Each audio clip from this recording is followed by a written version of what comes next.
Horas más tarde, la escena del interior de su vivienda sería espeluznante. Cerca de la medianoche, Robert Serra y su compañera María Herrera yacen sin vida. Han sido atados de pies y manos, amordazados y asesinados con violencia extrema.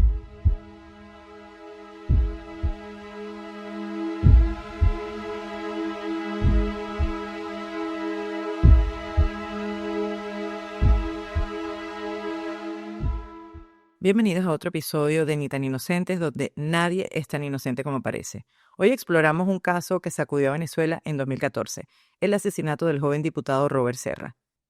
El meollo de esta historia no es quién lo mató, sino porque nadie coincide en la razón. Un crimen brutal, un mártir político para unos, un ajuste de cuentas para otros. Prepárense para un viaje a una noche oscura en Caracas, en medio de un país dividido y lleno de secretos.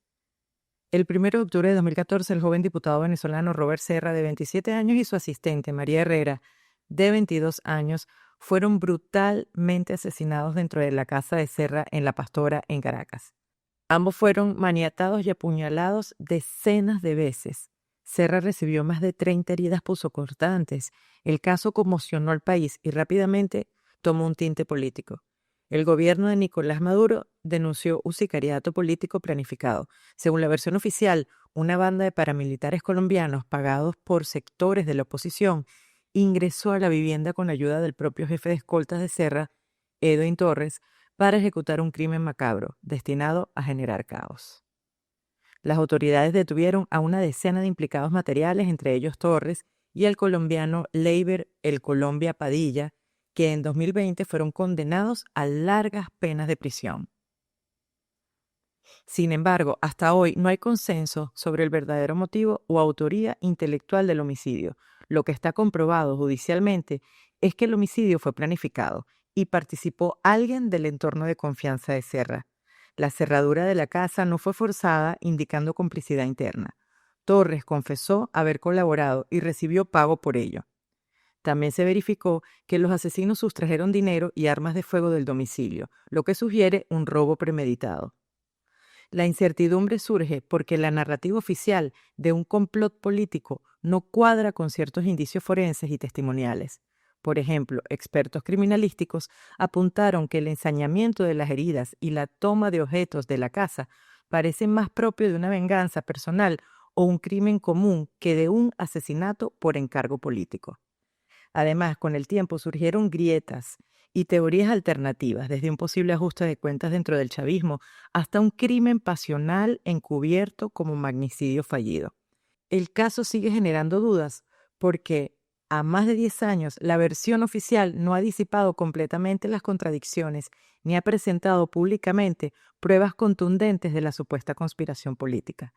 La verdad definitiva parece elusiva, alimentando múltiples capas de interpretación sobre quién ordenó realmente matar a Robert Serra y por qué.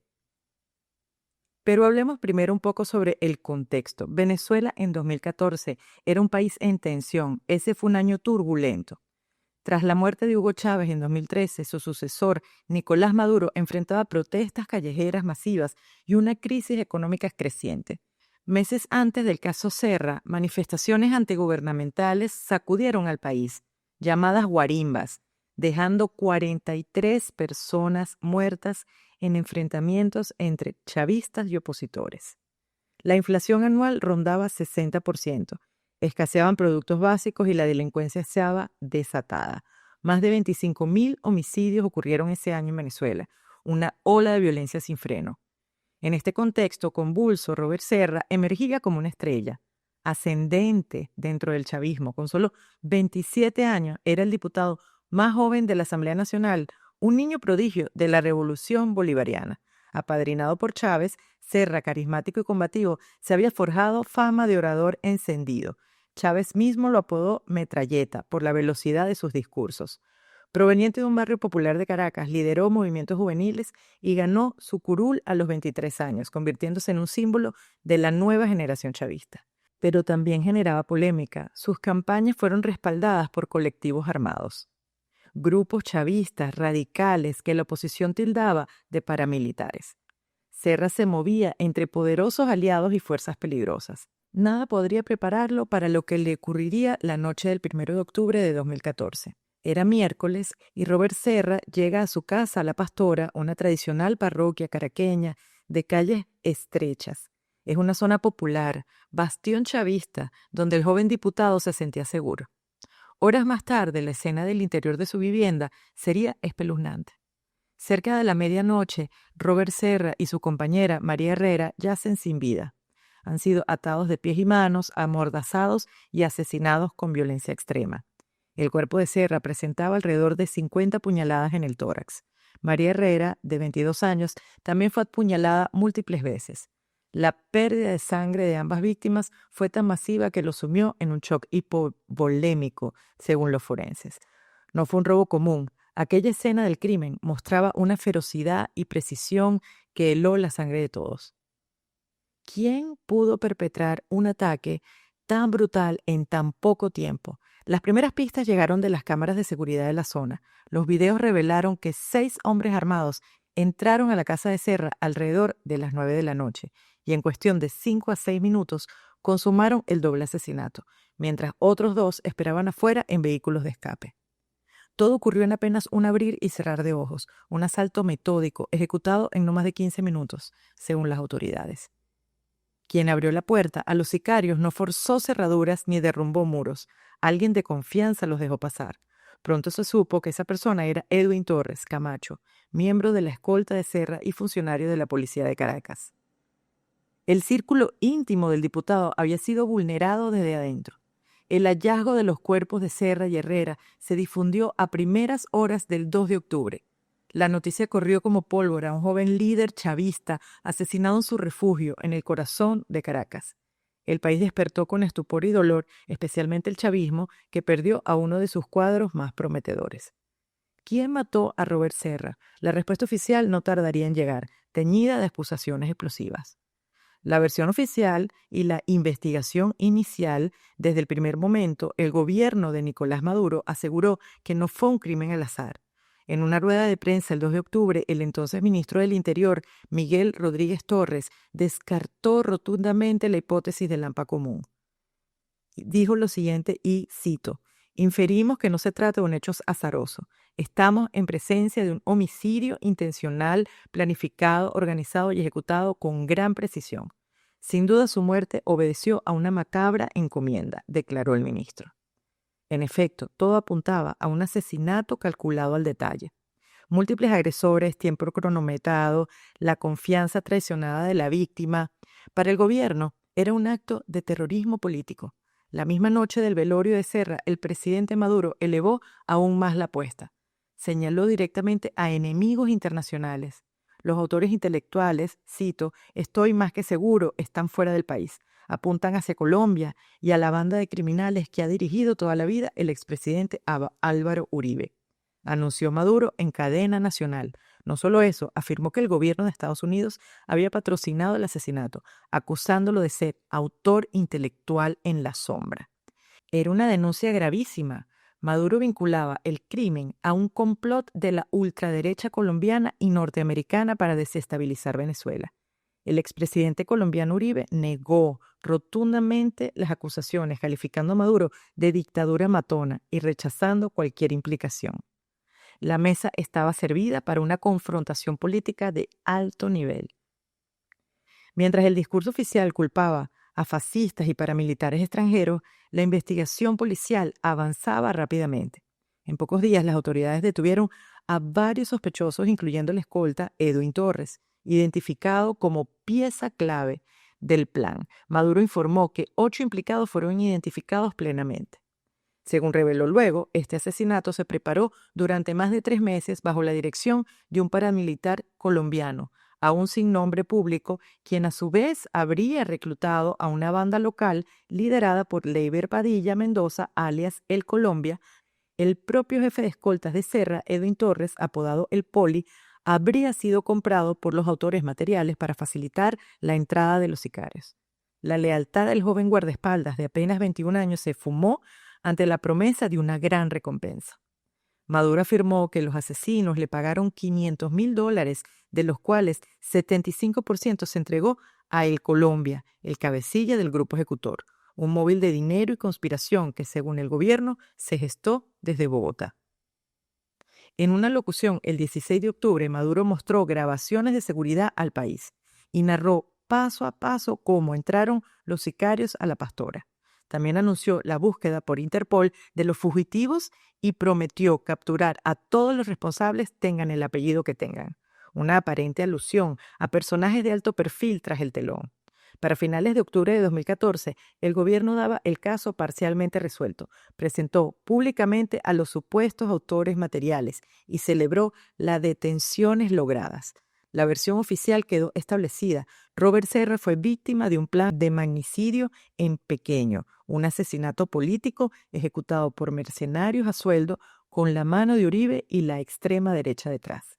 El funeral de Serra se convirtió en un evento de Estado. Fue velado con honores en la Asamblea Nacional, rodeado de cientos de simpatizantes consternados.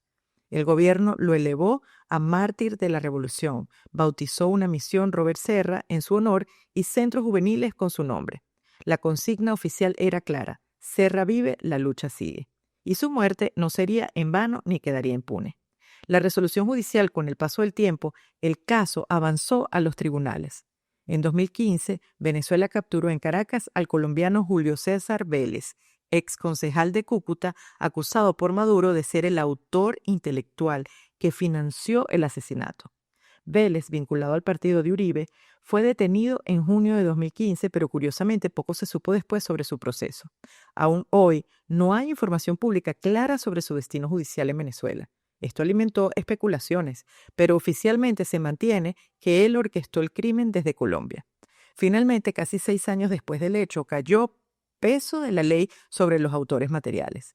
En noviembre de 2020, un tribunal condenó a 30 años de cárcel, pena máxima en Venezuela, por cierto, a Edwin José Torres Camacho, el escolta traidor, y a Carlos Enrique El Poli García Martínez, también ex policía, hallados culpables de homicidio agravado contra Robert Serra.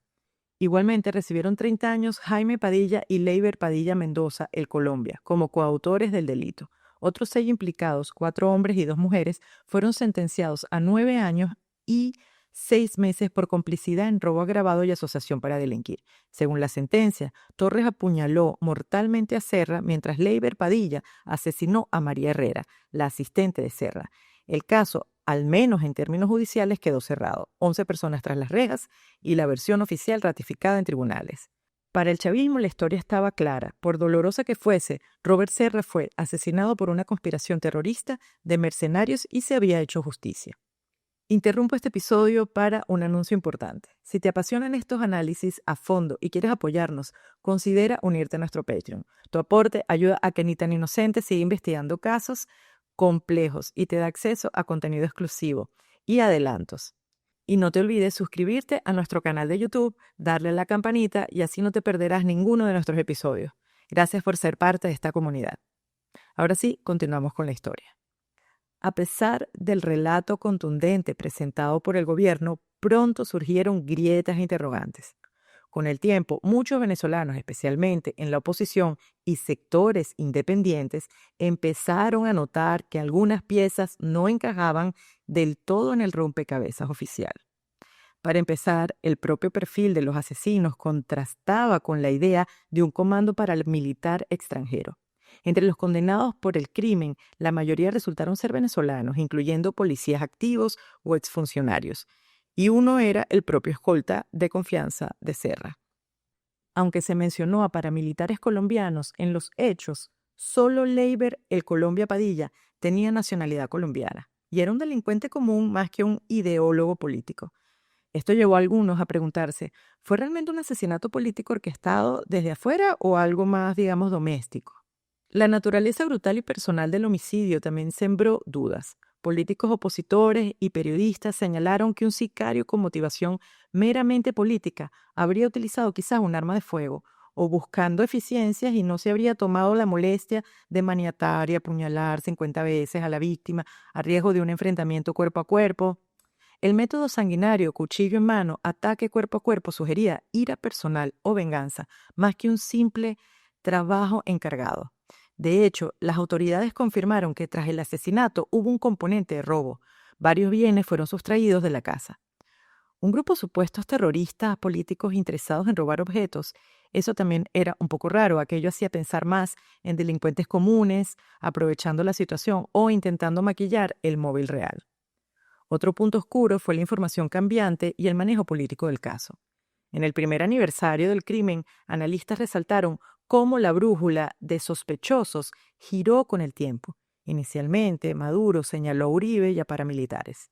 Luego, meses más tarde, introdujo la teoría del financista Julio Vélez desde Colombia. Entretanto, la narrativa interna fue ajustándose, pasó de ser un complot de la burguesía fascista a admitir que el asesinato se ejecutó con la participación del entorno cercano de Serra. Esta evolución hizo que algunos medios independientes sugirieran un encubrimiento. De hecho, en aquellos días, Reuters reportó que algunos medios dicen que el asesinato parece un ajuste de cuentas interno, más que un magnicidio opositor. Es decir, una venganza o pelea dentro del mismo chavismo o de su círculo de seguridad. Hubo también confusiones iniciales que alimentaron teorías. Un ejemplo muy famoso es que minutos antes de que se anunciara oficialmente la muerte de Serra, la cuenta de Twitter del diputado publicó un tuit programado generando rumores de que alguien sabía del crimen por adelantado. También circuló un falso mensaje atribuido a un dirigente chavista diciendo que el culpable fue de los nuestros, que resultó provenir de una cuenta impostora. Estas desinformaciones sembraron caos en las redes sociales y abrieron paso a especulaciones sobre traiciones internas. La falta de claridad sobre los autores intelectuales reales sigue siendo una gran grieta. A la fecha, no hay veredicto firme ni detalles públicos sobre quién ordenó matar a Robert Serra. El gobierno apuntó a Uribe y a Vélez, pero nunca mostró pruebas concluyentes al público más allá de testimonios y su convicción política. Julio Vélez, el supuesto instigador, permanece en un limbo legal desconocido. Y Álvaro Uribe, por supuesto, jamás fue investigado formalmente por esto, siendo un expresidente colombiano fuera del alcance venezolano. Así, el móvil último fue para crear terror político, para silenciar a Serra por algo que sabía, quedó en el aire oficialmente. Estas inconsistencias y vacíos abrieron la puerta para que surgieran otras teorías no oficiales.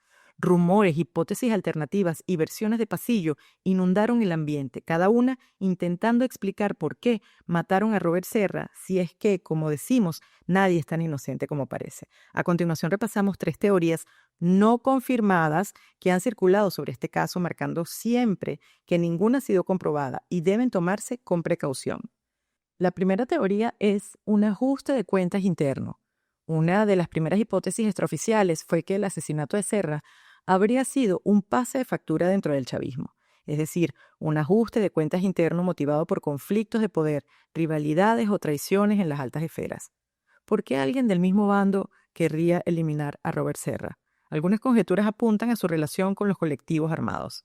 Serra, según el diario El Nuevo Herald, era el hombre fuerte de los colectivos, con conexiones cercanas a líderes polémicos. Esto le daba influencia, pero también le generaba enemigos potenciales, incluso dentro de la revolución. Una teoría sugiere que Serra pudo haber sabido demasiado o incomodado a alguien poderoso con sus alianzas. Recordemos, 2 años antes, en 2012, uno de los escoltas de Serra apareció asesinado a balazos en circunstancias extrañas y su propia madre insinuó que el que mató a mi hijo está dentro de la Asamblea Nacional. Nunca se investigó a fondo este caso, pero es un dato inquietante. Personas cercanas a Serra habían muerto antes alimentando la idea de una posible sombra interna. Según Reuters, detractores de Maduro sostienen que el gobierno pudo haber capitalizado la muerte de Serra para desviar la atención de los problemas nacionales. Los más suspicaces incluso insinúan que facciones del oficialismo sacrificaron a Serra para tener un mártir y culpar a la oposición, consolidando así sus filas en un momento crítico. Esto es extremadamente delicado y no hay prueba concreta de ello. Sin embargo, el hecho de que Maduro politizara inmediatamente el asesinato y obtuviera rédito unificando al chavismo tras la bandera antiterrorista hace que esta teoría de fuego amigo encuentre eco en algunos sectores. Reiteramos, nada de esto ha sido comprobado, son especulaciones nacidas de la desconfianza en un contexto de opacidad, Pero en la Venezuela polarizada, muchos creen que en revolución las traiciones vienen de adentro. Para esos creyentes, Serra habría caído víctima de intrigas palaciegas o pugnas entre los suyos y no de la mano del enemigo externo. Otra teoría que cobró mucha fuerza en medios independientes fue la del crimen pasional. Esta versión, muy llamativa y polémica, afirma que Robert Serra no murió por razones políticas, sino por asuntos del corazón y del honor. En febrero de 2015, Panam Post publicó un artículo en el que decía que el asesinato de Robert Serra fue una venganza de uno de sus amantes, Edwin Torres, refiriéndose justamente al escolta detenido. Según esta publicación, Serra y Torres mantenían una relación sentimental secreta y una disputa entre ellos desembocó en el homicidio, es decir, un crimen pasional encubierto. Esta versión pintaba a Torres, el escolta de confianza, como un amante despechado que planificó el asesinato por motivos personales y no políticos. Cabe decir que nada de esto ha sido corroborado oficialmente. De hecho, allegados y familiares de Serra nunca confirmaron que él fuese homosexual o que tuviese una relación con Torres, calificando esos rumores de malintencionados. Aún así, en medios internacionales como el Nuevo Herald, reportaron la existencia de documentos policiales filtrados que supuestamente mostraban evidencia de una relación íntima entre Serra y su escolta, e incluso indicios de que Torres había amenazado a Serra en algún momento previo. Estas publicaciones sugieren una narrativa oscura, un joven líder que ocultaba su vida privada por temor al que dirán y un amor prohibido que terminó en tragedia. ¿Por qué esta teoría caló en algunos? Posiblemente por los elementos atípicos del crimen, la hazaña personal de las puñaladas, la cercanía del agresor, un hombre de su entorno inmediato, y la incredulidad de que la oposición necesitara matar a un diputado joven sin gran poder decisorio. Para algunos opositores resultaba más plausible que se tratase de una pasión desbordada antes que de un complot internacional.